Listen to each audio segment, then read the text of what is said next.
Hello, ഇന്നെന്തൊക്കെയാണ് ഞാൻ കഴിച്ചതെന്ന് നോക്കാം കേട്ടോ. അപ്പോൾ രാവിലെ തന്നെ മെഡിസിൻ എടുക്കുന്നുണ്ട്, നല്ലപോലെ വെള്ളം കുടിക്കുന്നുണ്ട്. അതിനുശേഷം കുറച്ച് നേരം നടന്നൊക്കെ വന്നതിന് ശേഷം 3 വീറ്റ് ബ്രെഡും കുറച്ച് ഗ്രീൻ പീസ് കറിയും ഒരു മുട്ടയും കഴിക്കുന്നുണ്ട് കേട്ടോ. അതൊക്കെ കഴിച്ച് ആസ്വദിച്ച് പിന്നെയും കുറച്ച് വെള്ളമൊക്കെ കുടിച്ച് ഇങ്ങനെ ആസ്വദിച്ചിരുന്ന് കഴിയുമ്പോഴത്തേനും ഞാൻ എൻ്റെ സ്വന്തം പ്രിപ്പറേഷനിലുള്ള ഒരു സാൻഡ്വിച്ചാണ്, ഒരു വീറ്റ് ബ്രെഡ് മറ്റേ റോബസ്റ്റ സാൻഡ്വിച്ച് ആട്ടോ ഞാൻ ട്രൈ ചെയ്ത് നോക്കുന്നത്. പക്ഷേ നല്ല ടേസ്റ്റ് ഉണ്ട് കേട്ടോ, കഴിച്ച് നോക്കുക, ട്രൈ ചെയ്ത് നോക്കുക കേട്ടോ. പിന്നെ ഞാൻ മില്ലറ്റ് മസാല റൈസാണ്, കൂട്ടത്തിൽ ഗ്രീൻ പീസ് കറി ഉണ്ടായിരുന്നു, പയറുപ്പേരി ഉണ്ടായിരുന്നു, അച്ചാറുണ്ടായിരുന്നു. അതൊക്കെ കൂട്ടി നല്ല മുണുങ്ങിയിട്ട് നല്ല ടേസ്റ്റ് ഉണ്ടായിരുന്നു. എൻ്റെ ചാനലിൽ കയറി നോക്കിയാൽ മതി, റെസിപ്പി ഉണ്ട് കേട്ടോ.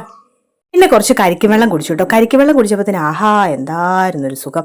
അതിനുശേഷം കുറച്ച് കരിക്കൂടുണ്ടായിരുന്നു, അതും കഴിച്ചു. അത് കഴിഞ്ഞിട്ട് ഞാൻ കഴിച്ചത് പേരയ്ക്കയാണ്. കാണുമ്പോൾ ഒരു മധുരം ടൈപ്പ് തോന്നിയെങ്കിലും തീരെ മധുരത്തിൻ്റെ ടൈപ്പ് ഒരു പേരയ്ക്കായിരുന്നു അത്. പിന്നെ 4 മണിയായപ്പോഴത്തേക്കിനും മധുരമില്ലാത്ത ചായയും ബിസ്ക്കറ്റും കഴിച്ചു കേട്ടോ. ഷുഗർ ഫ്രീ ബിസ്ക്കറ്റാണ്. നൈറ്റ് ചപ്പാത്തിയും ഗ്രീൻ പീസ് കറിയായിരുന്നു. അപ്പോൾ അത്രയേ ഉള്ളൂ. വീഡിയോ ഇഷ്ടം ലൈക്ക് ചെയ്യുക, ഷെയർ ചെയ്യുക, സബ്സ്ക്രൈബ് ചെയ്യുക.